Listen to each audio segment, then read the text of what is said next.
Bueno, continuando con el avance, vemos ahora la fuerza de Lorentz, que está referida a la interacción que generan el fenómeno del campo magnético. Bueno, primeramente, que comentarles que normalmente, al menos, bueno, en la mayoría de libros de física, cuando se refieren a hablar de una interacción, es muy probable que se estén refiriendo a la fuerza. Este es un término que probablemente recién tal vez lo estén viendo. Estoy seguro que lo han escuchado, pero en física moderna, podríamos decirlo, no se maneja mucho el concepto de fuerza, sino que se maneja más el concepto de interacción. Ya, pero más o menos son equivalentes. Puede que este no englobe, digamos, todos los fenómenos físicos, entonces esta palabra es la que es más general. Ahora, la interacción que genera el campo magnético está dada mediante la fuerza de Lorentz, que dice que la fuerza ejercida sobre una carga. Mejoraremos primeramente con un dibujo. Imaginemos que tenemos un campo magnético que está saliendo de la pantalla y ustedes ya saben, ¿no? Que dibujar un puntito así es que está saliendo de la pantalla y una X que está entrando a la pantalla, ¿no? Luego, suponemos que tenemos ahí por decir, un protón ya de carga positiva con una velocidad inicial, por decir en este sentido. Sabemos que va a afectar, ¿no? El campo magnético que está saliendo de la pantalla va a afectar de alguna manera a este protón debido a esta ecuación que les decía que es la fuerza de Lorentz, que es la carga de la partícula eh, y un producto vectorial entre la velocidad y el campo magnético. Este producto vectorial ustedes ya saben que se maneja con las reglas de la mano derecha y en este caso, por ejemplo, sería la fuerza en sentido que está apuntando hacia abajo, ¿no? Por tal motivo, el movimiento de esta partícula vendría a ser algo así. Esto debido a que lo está empujando hacia abajo y la velocidad está en este sentido. No va a ir a partículas rectas, sino que se va a desviar, porque en cada punto en que esté, la partícula va a sentir, ¿no? La fuerza. Entonces va a modificar su trayectoria. ¿Listo? Bueno, estoy seguro de que esto ustedes ya lo sabían. Obviamente esto se avanza en cursos regulares de física 3. Entonces no hay ningún problema, ¿no? Lo que nos va a interesar probablemente sea em, decir que para un elemento diferencial, eso vamos a colocar acá,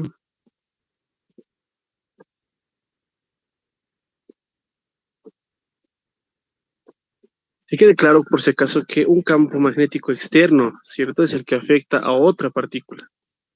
Como estamos hablando de dos cosas distintas, por ejemplo, ese campo magnético externo puede estar generado por otro conjunto de corrientes, ¿cierto? Y la partícula es otro objeto, por lo tanto, por eso es que se llama interacción, porque están en medio interactuando dos objetos, ¿no? Porque sin uno, bueno, sin la ayuda de uno no existe el otro, es algo mutuo. La misma ecuación nos dice, ¿no? Imagínense que no exista ninguna carga, la carga va a ser cero, por lo tanto no hay ninguna fuerza de la que se esté hablando. Ya parece algo obvio, ¿no? Pero les comento que, bueno, en cursos de física más avanzado, esos conceptos son los únicos que nos llevan o nos sostienen en otros conceptos más avanzados como mecánica cuántica. Así que no lo podemos experimentar tan fácilmente. ¿Sí? Solo tenemos que confiarnos de los conceptos clave que aprendemos en física 1, 2 y 3. Bueno, les decía, para un elemento diferencial simplemente tenemos un diferencial de carga, ¿no? Porque seguimos con la misma idea. Pero ¿qué pasa si, digamos, me refiero a un alambre ya por el que se circula una corriente? Sabemos que este va a generar un campo magnético, ¿cierto? Y quiero saber la fuerza que genera ese alambre. bueno, una partícula externa también a dicho alambre. Entonces vamos a colocar acá, dado que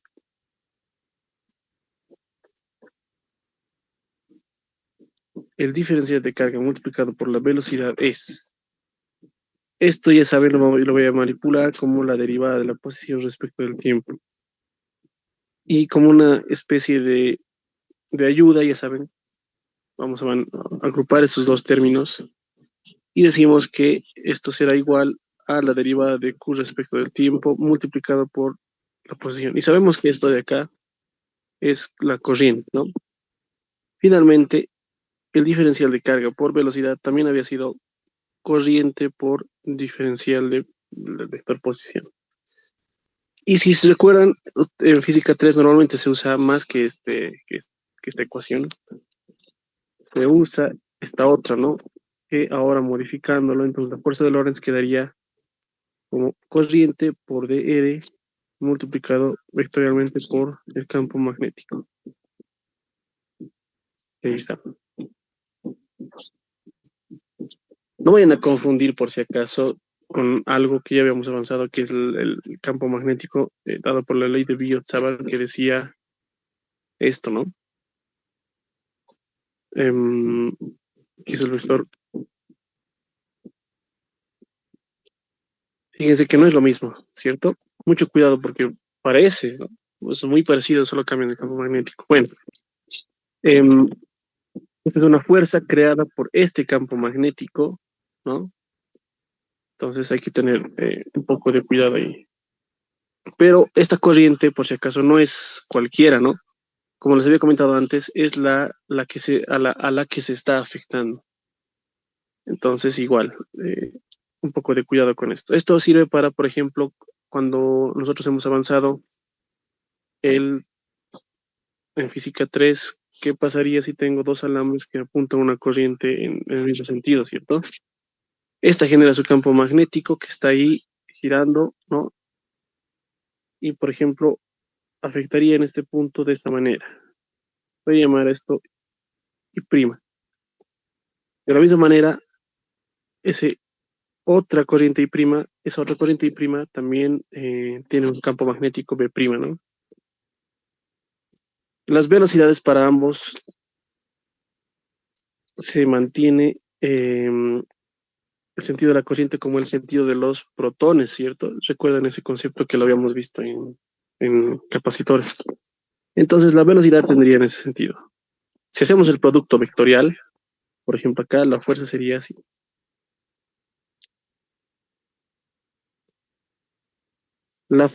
Esta fuerza es ejercida por este campo magnético sobre estas cargas en movimiento.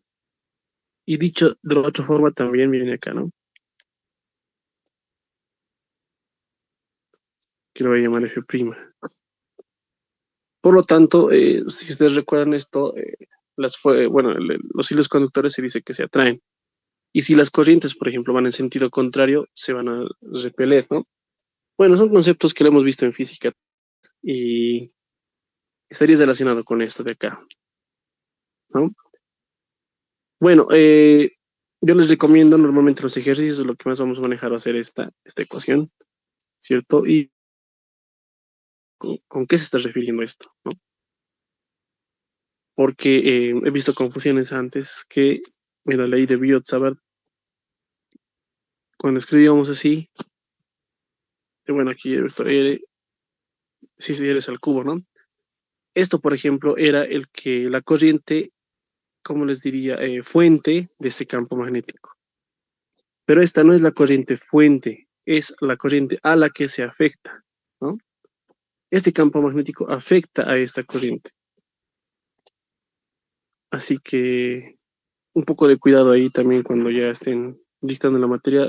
Son confusiones que son normales especialmente en los estudiantes que están aprendiendo recién la materia, porque no es fácil interpretar fenómenos físicos a partir de ecuaciones matemáticas, ¿no? Bueno, y por último, para cesar esta parte de repaso de conceptos, les puedo mencionar el ciclotrón, ¿no? Que es tal vez uno de los más importantes. Entonces vamos por acá. Ciclotrón. Bueno, el concepto de ciclotrón es muy, muy importante. Ya, que dice, bueno, imaginemos que tenemos igual un campo magnético a pantalla. Y yo estoy seguro que también ya lo saben esto, ¿no? O sea, así que un repaso rápido. Entonces, dibujo puros puntitos, normalmente así van a estar en los libros de física 3, ¿no? Con puntitos indicando que el campo magnético está saliendo de la pantalla. Ya. A la vez, tengo una partícula, voy a dibujarla con una velocidad en ese sentido. Ya sabemos que por un producto vectorial, la fuerza va a estar dirigida hacia dónde. En este caso, la velocidad, el campo magnético saliendo de la pantalla, ¿no? Entonces la fuerza sería por regla de la mano derecha en ese sentido. Por lo tanto, la trayectoria de este objeto se va a ver modificada, ¿no? Va a venir por acá. Y si hago un momento ahí, un alto, me voy a dar cuenta que aquí la velocidad va a estar en ese sentido y por lo tanto la fuerza va a estar así, ¿no? Por lo tanto va a seguir curvando esto hasta un cierto punto en el que lo va a desviar totalmente y va a empezar a cumplir esa trayectoria que estoy punteando. Esto también yo sé que ya lo sabían, ¿no? Cumple una trayectoria circular, ¿cierto? Y lo interesante de acá es que eh, va a tener un centro fijo, ¿no? Que a través de todo el recorrido la partícula, bueno, la fuerza va a estar apuntando siempre hacia el centro. Por lo tanto, acá voy a tener un radio de giro. Si yo aplico las leyes de Newton, como suma de fuerzas igual a masa por aceleración, no es cualquier aceleración, ¿cierto? Esta partícula tiene una aceleración normal, ¿ya? Porque hablar de centrípeta y centrífuga es relativo y hay que tener un poco de cuidado ahí. Por lo tanto, tendría la única fuerza que está interactuando es la fuerza del campo magnético dado por el producto vectorial de Q. Bueno, este producto vectorial, ya que están formando 90 grados, por la adición del producto vectorial, simplemente queda en el módulo del primero y el módulo del segundo, ¿no? Porque, bueno, seno de 90 grados es 1, así que no entra. Recordemos de física 1 que la aceleración normal viene dado por la velocidad tangencial al cuadrado entre su radio. De acá estos dos se simplifican y puedo hallar en ese momento el radio del ciclotrón, que sería masa velocidad Q por B. Bien, entonces vemos que en un campo magnético el movimiento de una partícula se vuelve circular, ¿no? Imagínense que tenemos un experimento en 3 dimensiones ahora, que alguna vez ha entrado en examen de literatura. No creo que alcancemos a hacer en este curso un problema como este, será en el curso presencial, pero podría estar, digamos, un campo magnético de un cierto valor en el eje, por ejemplo, J, ¿no? En el eje Y, si quieren el eje Y. Y podríamos tener una partícula con una cierta velocidad, no sé, que esté hacia allá. Por producto vectorial, ¿no? La fuerza va a estar en este sentido, o a ver, no, mejor dicho,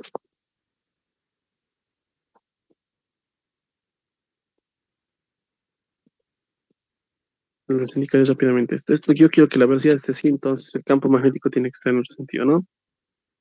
Tendría que estar a ver, por arriba de la mano derecha, en este sentido, ¿no? Para que la fuerza esté hacia abajo. Bueno, el punto es que está sumergido en un campo magnético constante, obviamente, ¿no? Está saliendo hartos vectores constantes a lo largo de toda esa trayectoria. Por lo tanto, este va a tener un movimiento muy especial, ¿no? De ese tipo, que se llama movimiento helicoidal, ¿cierto? Esto que acabo de hacer, se los voy a dejar acá, porque podría entrar. Y lo que pueden pedir es tal vez, aunque sería algo bastante complicadito, no, yo creo que no lo he visto, pero existen problemas así. Lo que se puede pedir en este problema es la ecuación de la trayectoria del movimiento helicoidal. Entonces acá se los voy a dejar en tres dimensiones la mezcla de esto del ciclotrón, ¿cierto? Con una velocidad ahí, produce un movimiento helicoidal. Y creo que vamos a hacer un ejercicio en esta clase relacionado con esto. Entonces ahí está. Por eso les estoy indicando, ¿no? Para que les estoy refrescando la memoria, mejor dicho, porque esto ya debería haberse visto en cursos de física 3. Ya. No vamos a hallar, me parece, la trayectoria, pero en el ejercicio me parece que vamos a hallar esta altura h. Bueno, mm, eso sería entonces en cuanto al repaso. Vamos a colocar acá. Describe una trayectoria helicoidal.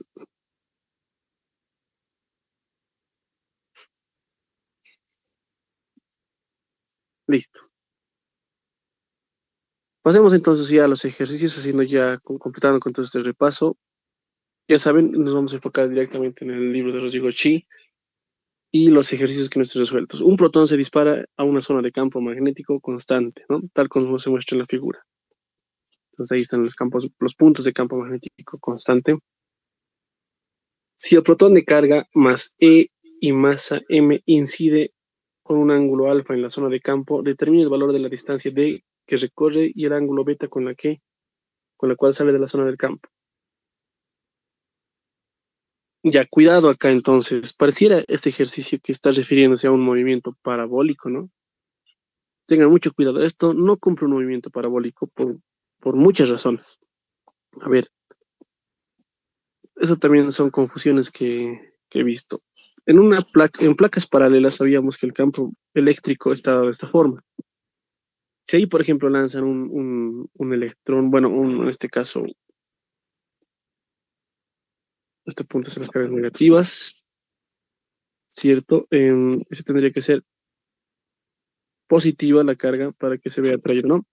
Bueno, si viene con una velocidad en este tipo, con un ángulo alfa de salida, a lo largo de toda la trayectoria que este va a tener, la fuerza del campo eléctrico va a estar siempre en este sentido, ¿no? Paralelo al campo eléctrico. En ese sentido sí se da un movimiento parabólico, ¿cierto? Porque la fuerza es constante en un solo sentido y eso genera un movimiento parabólico. Creo que no lo hemos visto, pero les recomiendo que busquen algún problema así, porque podría entrar, ¿no? Hemos hecho, creo que un problema más complicado, ¿no? Bueno, esto podía variar.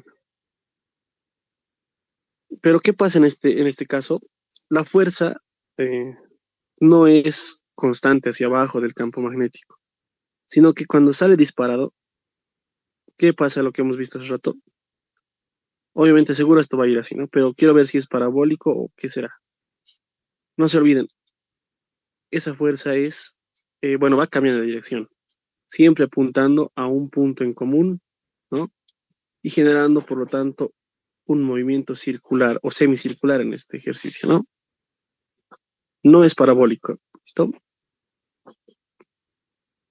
Bueno, esto lo voy a dejar ahí y continuamos.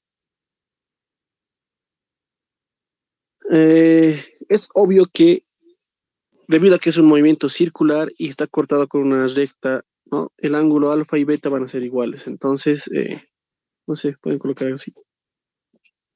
Ya que siempre, ¿no? Siempre se cumple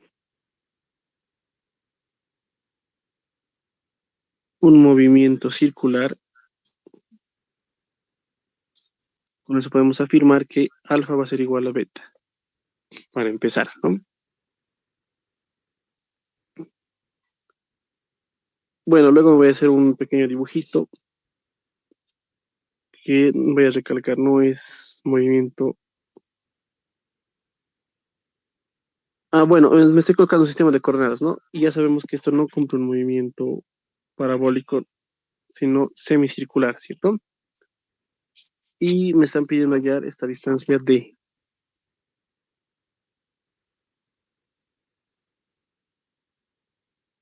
Bueno, yo solo sé que la partícula sale acá con una velocidad inicial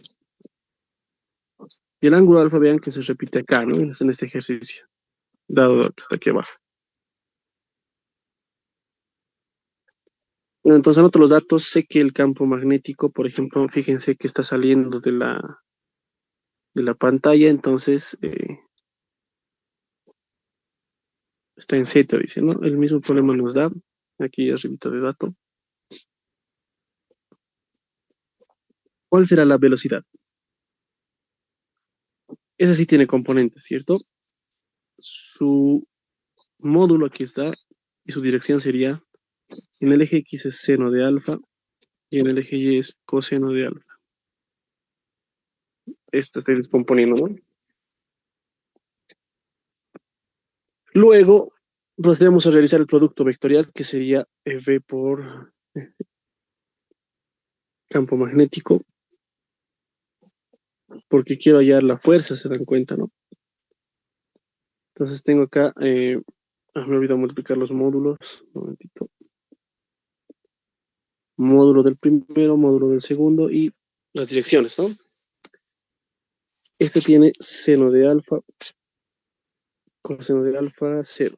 Esto tiene 0, 0 y 1, porque bueno, esto ya lo he sacado como constante, solo queda esto. Eso va a ser coseno de alfa en I, aquí va a ser 0, aquí es 0, menos seno de alfa en J y 0, 0. Ahí está, esta es mi fuerza.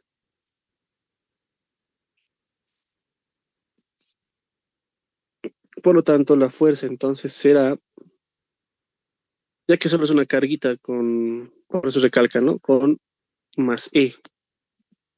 Entonces, será E, B sub 0, a causa de esto, ¿no? Carga, módulos y dirección de la fuerza.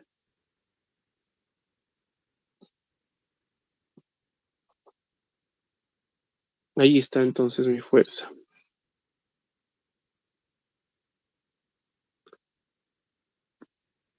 Bien, hasta este punto todavía no hemos usado las leyes de Newton, ¿no? Los que obviamente siempre nos, nos van a ayudar. Y una pista a veces es que les dan masa para ese, justamente para ese motivo. Porque imagínense que esta sea una masa muy grande, ¿no? Muy, muy grande, y este sea un campo magnético débil. Debido a que es una masa enorme, va a llevar una cantidad de movimiento muy grande, así que probablemente esto casi ni se vea afectado y va a ir en casi en línea recta, ¿no? Así que depende también de la masa, no tiene que ser muy, muy grande. Entonces digo, suma de fuerzas. Ya, bueno, sabemos que la única fuerza es la del campo magnético. Masa por aceleración, no cualquier aceleración, ¿no? Sino una aceleración normal. Y directamente me voy a enfocar a eso.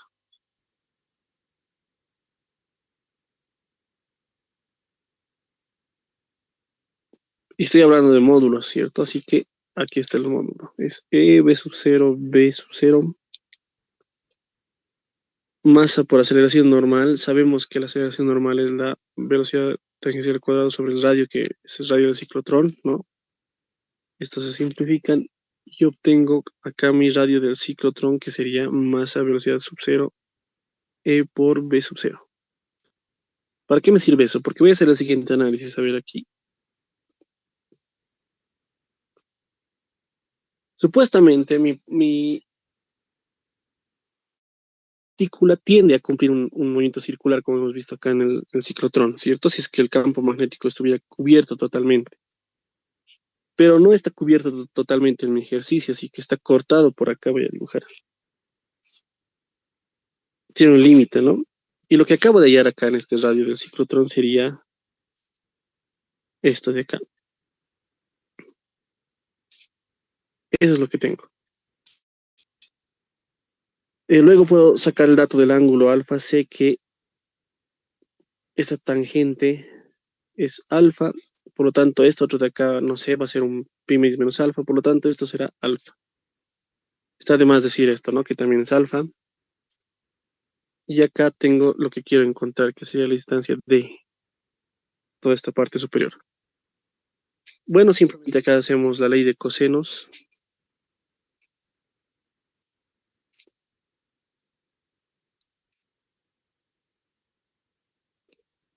Tenemos que d al cuadrado es igual a r al cuadrado más r al cuadrado menos 2r cuadrado coseno de este ángulo de acá, ¿no?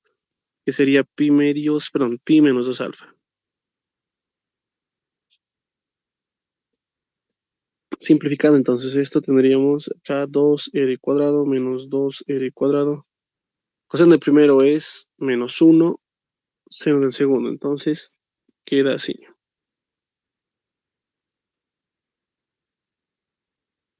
Perdón, coseno, ¿no? Coseno. Coseno del primero, coseno del segundo sería, ¿no? Ahí está. Puedo factorizar el 2r cuadrado y tendríamos 1 más el coseno de 2 alfa. Y acá tengo una identidad conocida, ¿no?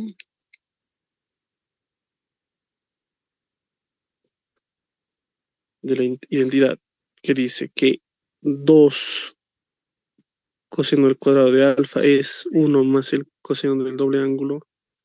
En realidad esta identidad es así, ¿no? Solo que yo voy a pasar a multiplicar y ahí está. Entonces me quedaría que 2 al cuadrado es, ya que tiene aquí un 2, con este 2 se vuelve 4. Entonces 4r cuadrado coseno de alfa al cuadrado. Sacando raíces, entonces tengo 2r coseno de alfa. Y este vendría a ser mi resultado.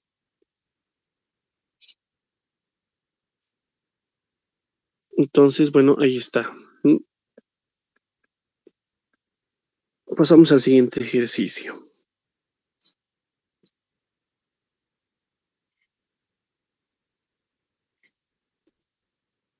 Aunque bueno, esto no está bien dejarlo con R, ¿cierto? Sino con los datos que nos da el problema. En vez de R, ¿dónde está mi R? Aquí está. Masa B sub 0, carga B sub 0 y coseno de alfa. Lo correcto es dejarlo así porque son los datos iniciales que me dan el problema.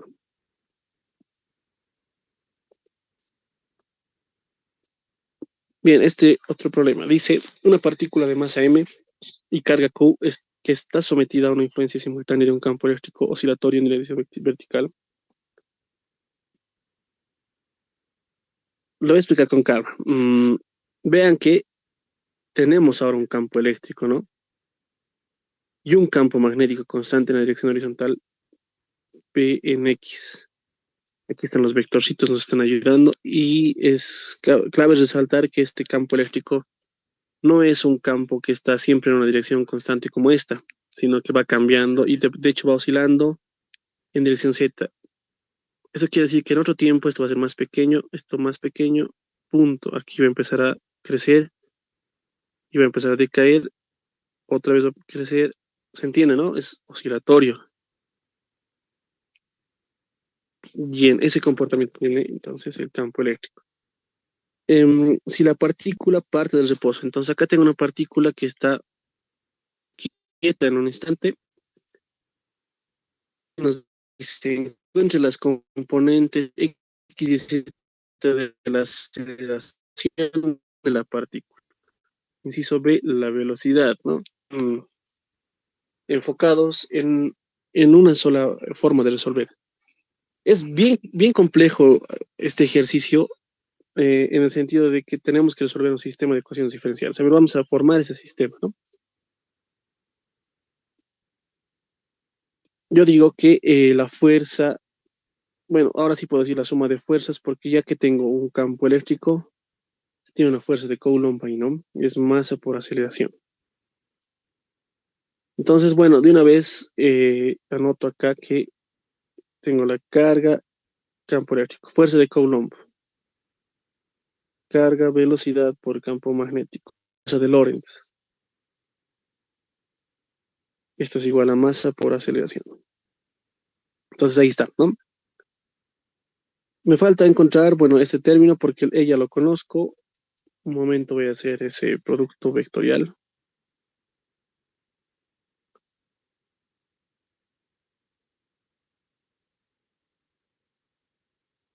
Y tendríamos, como la velocidad va a ser justamente mi incógnita, solo coloco acá Bx, By y Bz, sus componentes, ¿no? El que sí es constante es el campo magnético y tiene un valor de, fíjense acá, B sub 0 en X. Ah, ya, entonces acá está, ¿no? A ver, aquí es 0, 0, ¿no? 0, 0, 0 en Y. En J tenemos B sub 0, B sub Z. Ahí está. Y este es 0 menos B sub 0, B sub Y en K. Por lo tanto, entonces, ¿qué tengo? Q por E. Voy a escribir ahora el E en vectores, ¿ya? Dice que su componente está en el eje Z. Entonces, en el eje X es 0, en el eje Y es 0 y en el eje Z es E sub 0 coseno de omega t.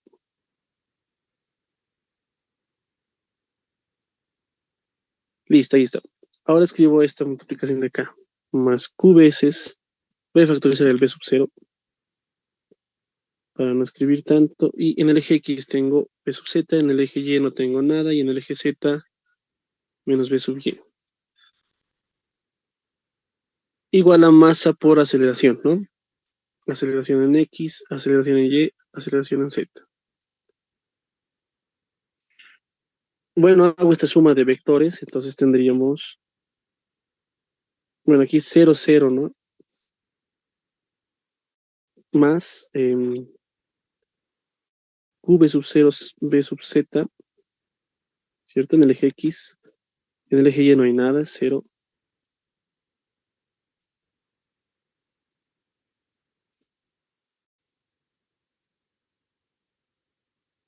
Estoy algo equivocado, a ver, vamos a ver. En el eje X, X es 0, ¿no? El producto vectorial. En el eje Y era esto, ¿está bien? Entonces acá estoy copiando mal. Es 0 en X, B sub Z en Y. Ahora sí está bien. Entonces no hay nada en el eje X, en el eje Y solo tenemos QB sub 0 por la velocidad en Z. Y en el otro eje tenemos el campo eléctrico y del campo magnético. Acá simplemente masa por aceleración en X, masa por aceleración en Y y masa aceleración en Z.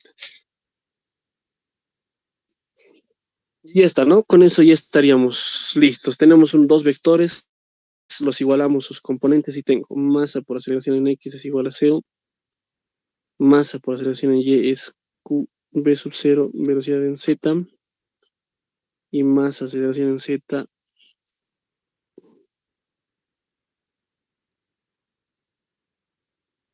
que vendría a ser Q E sub 0 coseno de omega t menos Q B sub 0 velocidad en Y.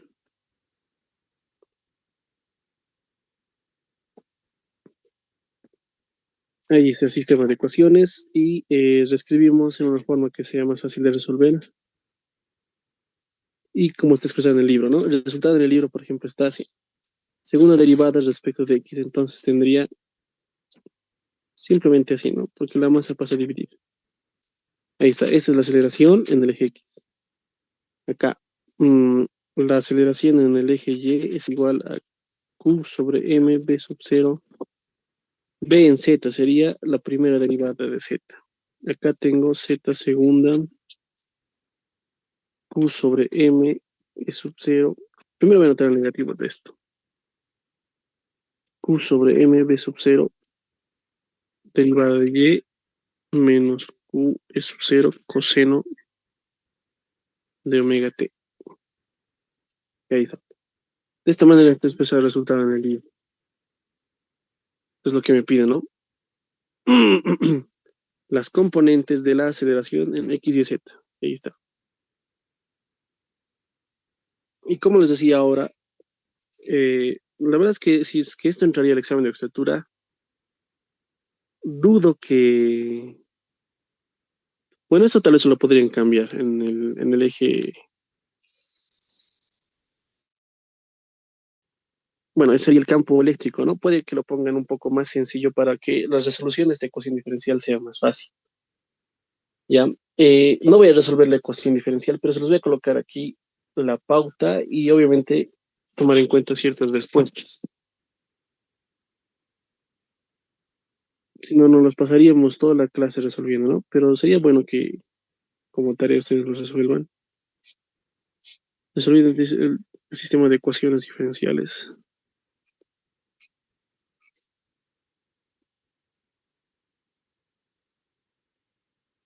Y esto es lo importante, considerando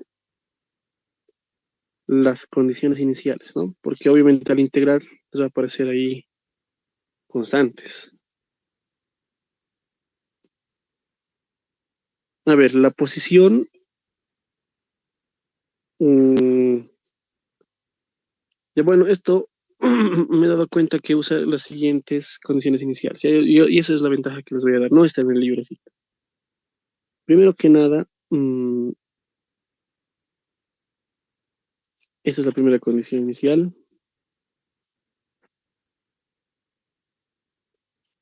Esa es la segunda condición inicial.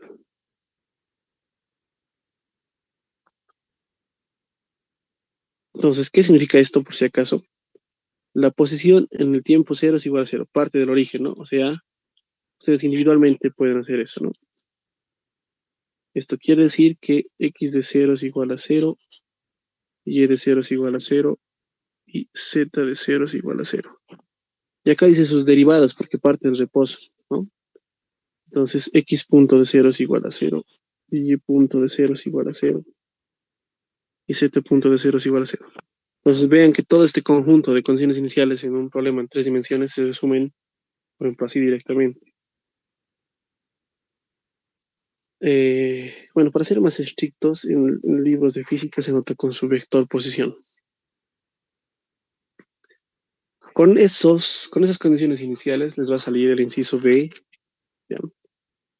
Que dice lo siguiente. Acá tienen que hallar las velocidades del inciso B. La velocidad en X es cero, la velocidad de Y es un poco grande. Lo voy a escribir rápido. Entonces, esto les voy a dejar ¿no? de tarea y sería bueno que lleguen al resultado. Si en caso de que no llegaran, bueno, ahí es donde yo entraría a ayudarles más aún. Me envían ya si es que han intentado resolver, cómo han intentado resolver y si es que no se ha podido.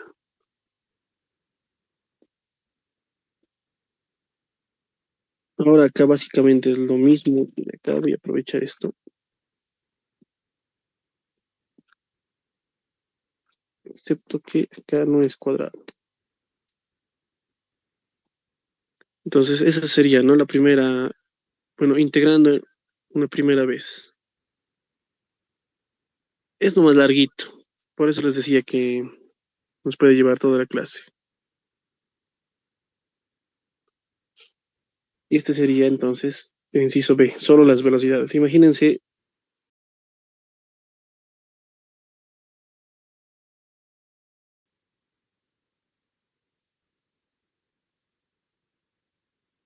bueno, aprovechando que se ha cortado aquí el video, he terminado de copiar, ¿no? Los dos incisos que tienen que resolver. Bueno, entonces seguimos con el otro ejercicio. Este sería más interesante y está un poco más referido a lo que les decía del movimiento helicoidal. A ver, veamos con calma, ¿no? Lo que dice. Una partícula de masa m con carga q positiva ingresa horizontalmente en una región de ancho L. Tengan cuidado, cuidado que en el examen de estatura les coloquen un electrón, ¿no? Con eso ya hay que tener mucho cuidado porque la carga es negativa y las fuerzas y todo van a cambiar de signo. Ya tengan harto cuidado. Me ha pasado a mí que pues, este signito ha sido engañoso y resultados todos distintos, ¿no? O sin sentido, por ejemplo. Ya. Mm, ingresa horizontalmente en una región de ancho L, dice aquí, como se puede ver en el dibujo, donde existe un campo magnético uniforme B, como se muestra en la figura. Inciso A. Calcula el valor crítico de la rapidez inicial de la partícula que le permite decidir si ella atraviesa la región o se devuelve. Vamos con calma interpretando esto. Voy a colocar, como siempre, mi problema en un sistema de coordenadas que me va a ayudar, ¿no?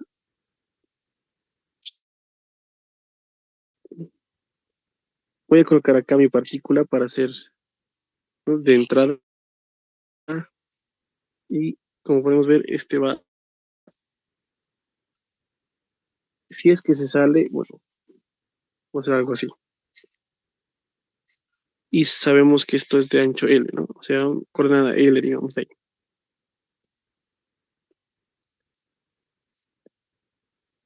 Bueno, si es que la partícula va en ese sentido, su velocidad inicial sería ahí, ¿no?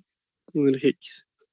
Y sabemos que la fuerza va a ser es el eje Y.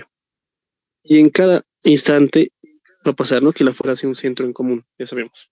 Va a tratar de cumplir un movimiento de ciclotrón una vez más. Entonces empieza a notar, la velocidad inicial es B sub 0 en I y el campo magnético, acá he visto que tienen un error de transcripción en este punto, o, no, o tal vez lo está considerando el campo magnético como una vez les había comentado. El eje Z acá puede ser un eje que está saliendo en la pantalla o entrando. Eso no nos interesa. Guíense principalmente por el dibujo. Si está una X, ¿qué quiere decir? Que está entrando a la pantalla, ¿no? Yo voy a colocar mi eje Z que está apuntando hacia afuera de la pantalla, ¿ya? Porque el problema creo que me coloca su eje entrando en la pantalla, ¿no? Bueno, pero yo voy a colocarle con B y menos K, diciendo que mi eje está saliendo de la pantalla.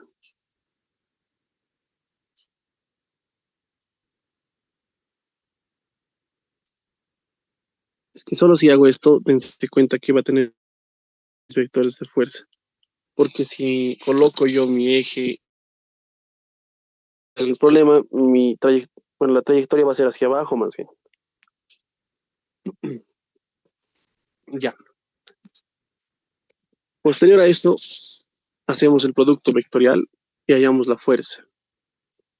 Entonces digo, la fuerza va a ser esa carga, sus módulos y producto vectorial entre estos. Y nos damos cuenta de acá que eso sale Q, B sub 0, B, y producto vectorial entre estos dos, vean, por decirlo de la mano derecha, es J. Justo lo que quería, ¿no? Que se apunte hacia el eje Y. Para que concuerde con mi dibujito.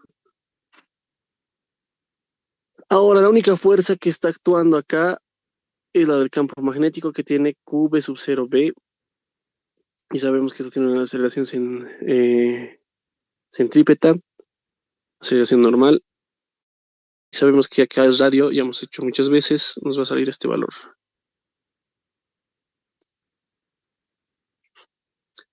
Ahora, en el inciso A me pide calcular el valor crítico de la rapidez inicial de la partícula que le permite decidir si atraviesa o no la región. Ahora, a ver, voy a ampliar esto.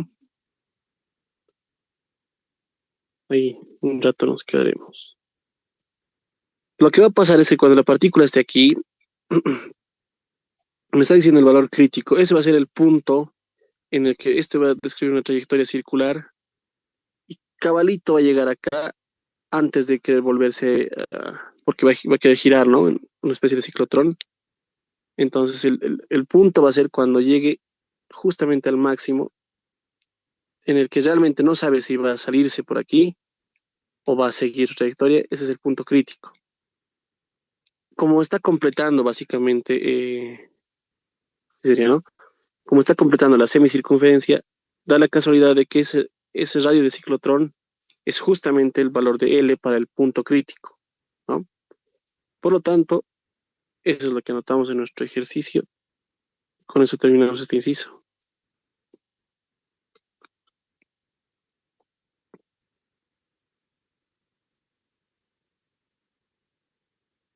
La velocidad crítica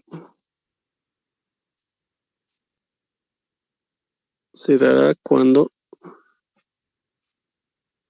el radio del ciclotrón sea igual a la longitud.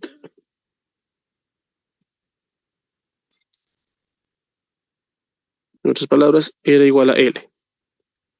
Y de ahí despejamos la velocidad. No es cualquier velocidad ahora, ¿no? Esa es la velocidad crítica. C la vamos a colocar. Entonces, la velocidad crítica será Q por V por L entre M. Y esta es también la respuesta que está en el libro. Bueno, eso sería entonces en cuanto al inciso A. Vamos al inciso B. ¿Qué dice ahora? ¿Dónde está? Determina la trayectoria que realiza la partícula para los casos en que la rapidez inicial sea mayor o menor que el valor crítico encontrado anteriormente. Me está diciendo entonces qué trayectoria va a cumplir si el valor crítico es menor. Si es menor, sabemos que la trayectoria va a ser así, ¿no? Y si es mayor al valor crítico, va a ser justamente esto que está ya dibujadito previamente. Esa es la trayectoria si B es... me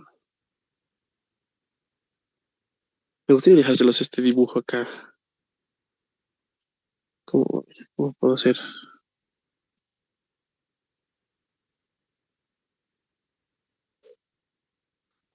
Para el inciso B, ¿no? Para que sea más ilustrativo, ahí está. Y vamos a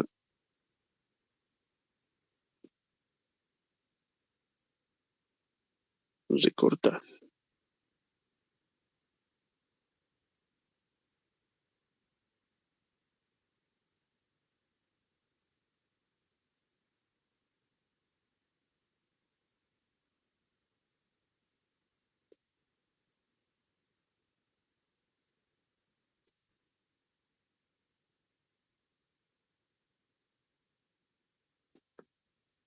Bueno, entonces, como les decía, cuando la velocidad sea menor a la velocidad crítica, va a cumplirse esa trayectoria. Cuando la velocidad sea mayor, obviamente se va a salir. Ahí va a cumplirse esa trayectoria. Así que para este problema, simplemente podemos decir de que, aparte de hacer este dibujo, si la velocidad es menor a la velocidad crítica, tiene una trayectoria circular.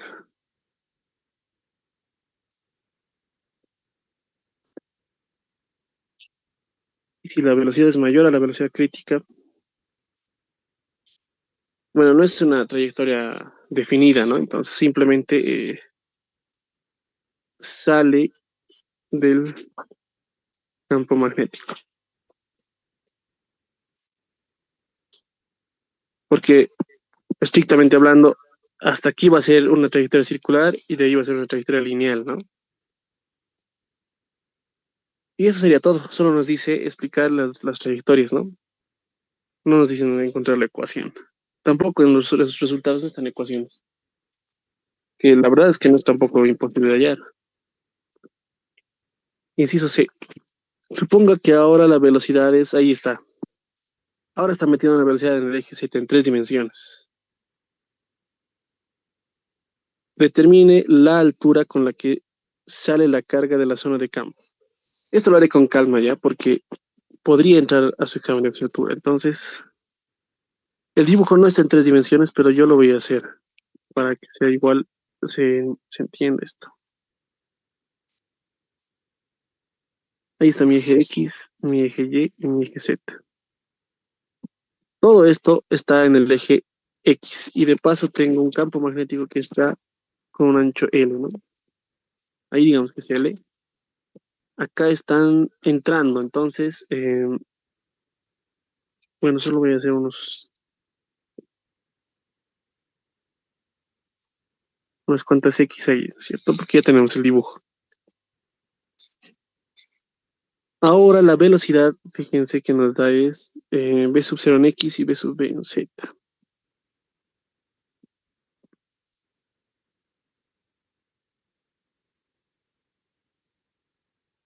¿cierto? Entonces, según mi dibujo, la trayectoria parte de acá, ¿cierto? Eso habíamos dicho.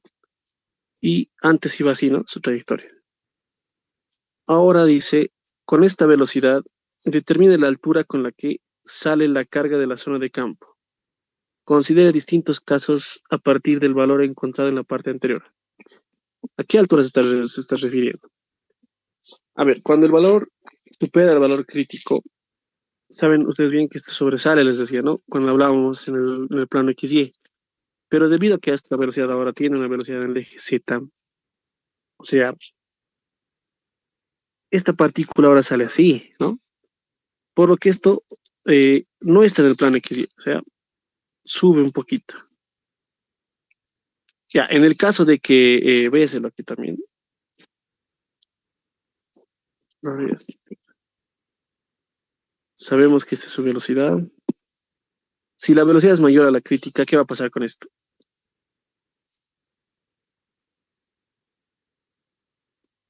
Sale, ¿no? Está saliendo ahora en tres dimensiones. Y que quede claro que esto sale de la franja del campo magnético. Entonces, esta sería la trayectoria. Y de paso me está diciendo que encuentre la altura cuando justamente ha pasado. O sea, cuando ya está pasando, ahí es donde tengo que encontrar la altura. H. Esto es si B es mucho mayor a la velocidad crítica, ¿cierto? Voy a aprovechar este dibujo y vamos a hacerlo así.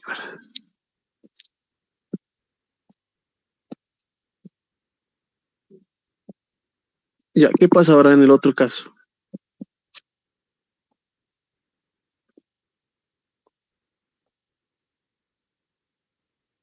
Si la velocidad es inferior, sabemos que quiere dar tratar de dar una vuelta, ¿no? Pero obviamente ahora como la velocidad está también en tres dimensiones, esto va a ser algo así. Todavía esto no ha pasado, no se salido de la franja, ¿cierto? Entonces es como si yo tomara una foto de la parte de arriba, lo mirar de arriba, vuelvo a ver esto de acá, ¿no? Que está en azul. Pero también sube hasta llegar a este punto, otra vez, va a subir una cierta altura h, ¿no? Y esa es la que me está pidiendo ya el problema. Entonces ahí está, tengo dos alturas h distintas que encontrar. Ojalá que se haya entendido y haya sido lo más claro posible. Es mucha imaginación, ¿no? Porque imagínense el problema en el examen de lectura va a estar así. Ustedes tienen que tratar de imaginarse todas estas cosas. Y bueno, la parte operativa ya es más sencilla. A ver, vamos. La fuerza es carga, velocidad por V. Sabemos que esto va a ser los módulos y nuevamente, ¿no? Esto ya habíamos visto. Entonces la fuerza es... Ah, perdón, estoy mal. Primero ya haremos esto apartito, porque ahora tiene componentes, ¿no?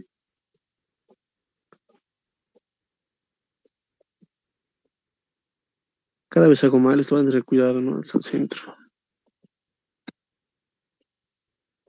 Bueno, tengo B sub 0 en el eje X, 0 y B sub B en el eje Z. El campo magnético hemos visto que era simplemente en el eje Sí, no está bien en el eje Z. De hecho, viene eso acá, ¿no? Por si acaso. Sí, está bien, ahí está. Este producto vectorial es 0, 0 en el eje X, 0 menos crece menos sobre más en el eje Y, 0, 0. Fíjense que la fuerza sigue siendo la misma, a pesar de que ahora tengamos una velocidad en el eje Z, no se ve afectada, ¿no? Los puedo colocar acá de manera similar.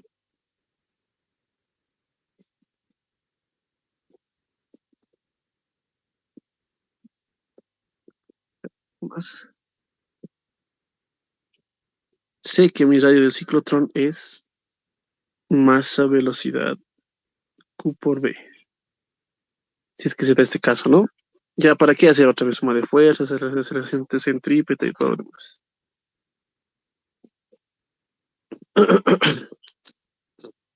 Ahora voy a definir una cierta cosita que me va a ayudar.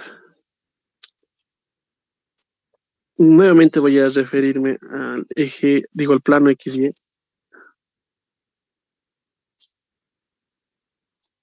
Y vamos a decir, la trayectoria es más o menos así para el caso, digamos, de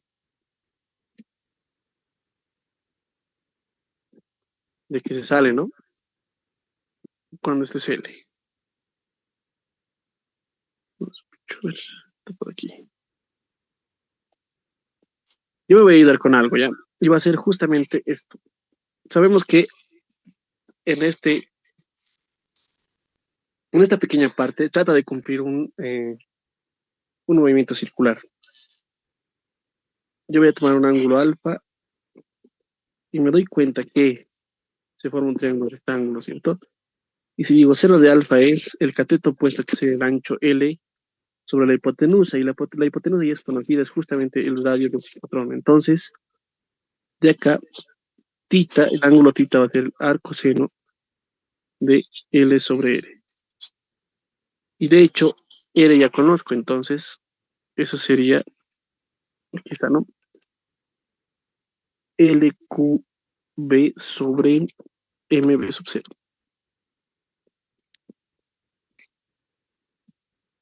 Ese es el ángulo tita con el que va a depender del ángulo, digo, de la velocidad, ¿no? Aquí está claramente. Ahora voy a decir así. El tiempo que tarda en recorrer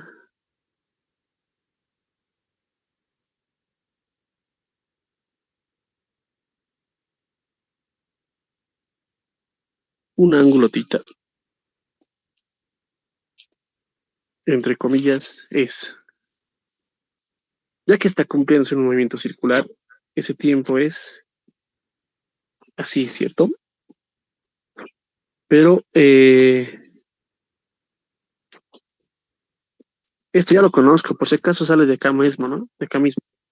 Sabemos que um, esto está definido como,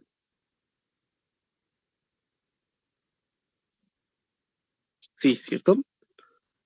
A ver, este es, digamos, metros, este es, no, estoy mal, estoy mal.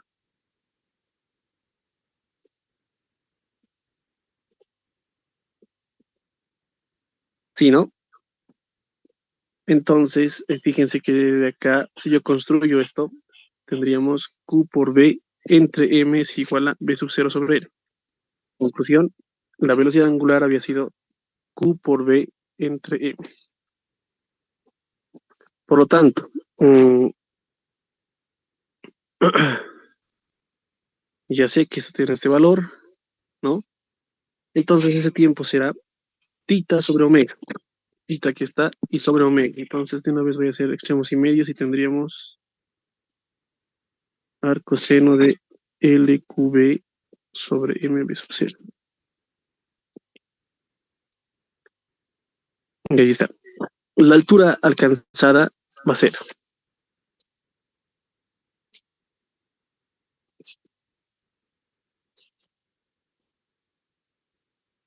Ahorita, ¿cuál estoy haciendo? Por si acaso, este caso, ¿no? Perdón, ¿no? Para B igual a mayor a B, la velocidad crítica. Tomen en cuenta que, a ver, volvemos a dibujo. En el eje Z la velocidad es constante. Si la velocidad es constante, ¿qué se va a cumplir en el eje Z? perdón, esto voy a bajar de una vez acá. La velocidad va a ser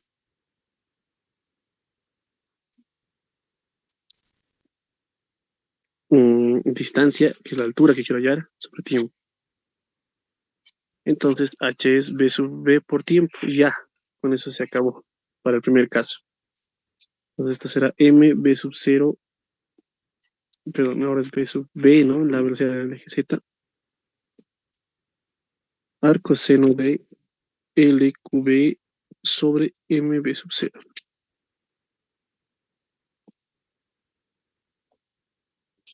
Y listo. Este, por si acaso, es el resultado si la velocidad inicial es mayor a la velocidad crítica.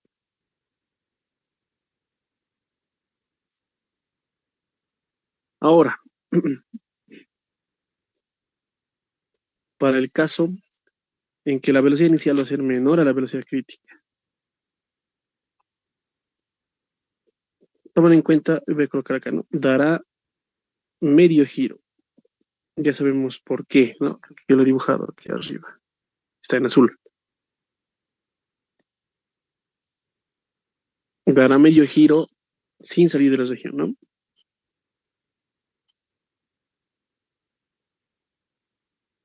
Yo creo que está de más hacer un pequeño grafiquito, puedo hacerlo. En su examen, obviamente, mejor si lo colocan, pero ahí está, ¿no? Este es el ancho L y la trayectoria de la partícula va a ser así. Sabemos que omega no va a cambiar, el tiempo no va a cambiar, ¿cierto? De acá el tiempo entonces va a ser tita. ¿Cuánto es ahora el ángulo tita? Eso sí es fácil, ¿no? Simplemente como es media vuelta va a ser pi. Entonces pi y de una vez extremos y medios acá. Y con la misma idea, ¿no? Esto es h sobre t. Entonces h será pi m velocidad en b q por b. Entonces es un poco más fácil porque ya tengo el ángulo tita bien definido como una semicircunferencia. Esto es si la velocidad es menor a la velocidad crítica. Bueno, ahí está. Entonces, estos dos resultados nos presenta el libro. Con eso estaríamos completando este problema. Espero entonces que haya entendido. En realidad, esto trata de hablar, ¿no? Del movimiento helicoidal, por ejemplo. En este caso, si hubiéramos continuado, hubiera sido así, ¿no? En tres dimensiones. Solo que habla de una media vuelta nada más.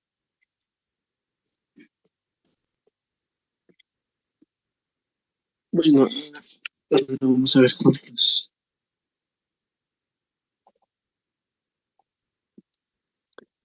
Ya, debido a que ya no nos queda tiempo, se los voy a colocar este ejercicio resuelto, ¿listo? O sea, en el PDF que os voy a mandar va a estar resuelto acá, pero simplemente es una aplicación muy parecida a todo lo que estamos haciendo, ¿listo?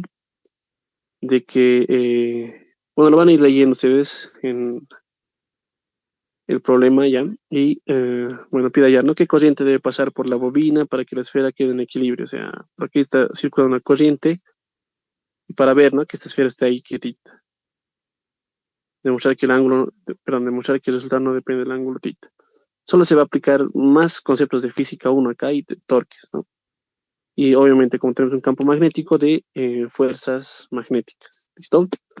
Entonces eso más les voy a compartir y con eso estaríamos completos en esta clase sobre la fuerza de Lorentz. Hay muchos más ejercicios, ¿no? Hay algunos bien sencillos, no creo que entren en los exámenes de extratura. Si va a entrar va a ser algo más complejo, ¿no? Como estos que estamos haciendo acá. No creo tanto como esta resolución de ecuaciones diferenciales. Lo máximo que aquí pueden pedirles, yo creo que sería hasta la velocidad, tal vez hasta esto, porque se tardaría sino todo el examen haciendo, ¿no? No van a meterse algo así. O sí podrían darles todo esto, pero sin un coseno acá, ¿no? Para que sea más fácil resolver. Así que mucho cuidado ahí y en eso quedamos en esta clase.